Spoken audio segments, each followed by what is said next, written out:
pertama menerbitkan buku tahun 2008 sudah buku sejarah gitu. Dan sejak itu sampai sekarang saya coba konsisten untuk terus menerbitkan buku sejarah. Buku-buku saya yang terbit di penerbit buku Kompas sejak 2014 juga rata-rata buku sejarah, terutama memang buku-buku biografi ya, yang sudah tadi disampaikan oleh Mas Iwan. Dan baru di buku terbaru ini saya mencoba keluar dari tema biografis, gitu, lebih ke tema peristiwa. Dan ini tentang sejarah intelijen, sejarah operasi rahasia CIA di Indonesia. Saya coba menelusuri sejarah operasi CIA ini sejak agak lompat-lompat sih. 2014 saya sudah mulai gitu ya, tapi tidak intens. Kemudian baru di tahun 2019 saya kira malahan ya. 2019 dan awal 2020 saya cukup intens hari-hari menelusuri tentang peristiwa-peristiwa operasi-operasi CIA yang pernah terjadi di Indonesia. Jadi di dalam buku ini secara garis besar terdapat 36 tulisan yang bisa dibaca satu persatu dan mendapatkan cerita tersendiri, tapi juga ada yang saling keterkaitan antara satu tulisan dengan tulisan yang lain. Sesuai dengan judulnya, saya mencoba mencari tahu sejauh mana keterlibatan Amerika Serikat di dalam sejarah Indonesia.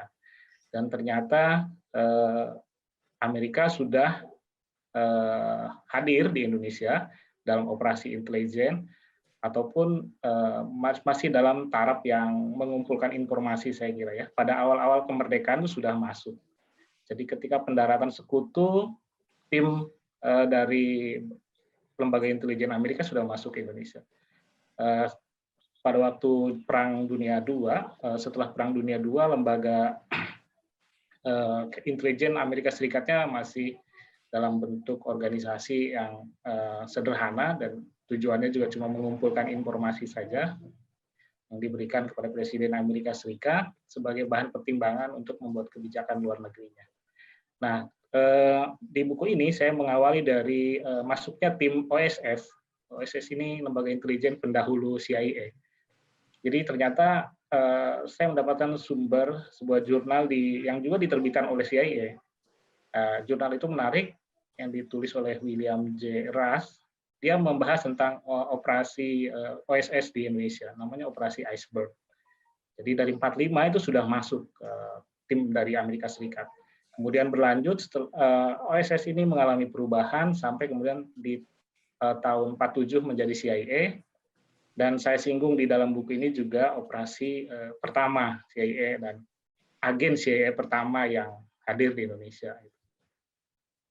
Jadi sejak awal kemerdekaan tadi, memang Amerika sudah mulai masuk dan seterusnya saya kira terus memperkuat posisinya di Indonesia, memperkuat gerakannya di Indonesia, apalagi kemudian setelah Indonesia merdeka pada masa Perang Dingin, kalau di masa Orde Lama itu konstelasi politiknya sangat cukup keras, sehingga Amerika punya kepentingan yang sangat besar terhadap Indonesia. Kita tahu bahwa pada masa Orde Lama di Indonesia terdapat kekuatan politik Partai Komunis Indonesia yang sangat kuat, dan itu menjadi perhatian besar buat Amerika Serikat. Di satu sisi itu, di sisi lain Indonesia memiliki seorang presiden yang sangat populer, bahkan saya kira mampu menggerakkan solidaritas negara-negara Asia Afrika yang belum merdeka gitu. Jadi Presiden Soekarno mampu mendorong ke negara-negara tersebut sehingga Amerika merasa ini juga menjadi gangguan terhadap kepentingan Amerika yang menginginkan negara-negara ini terbelah menjadi timur dan barat.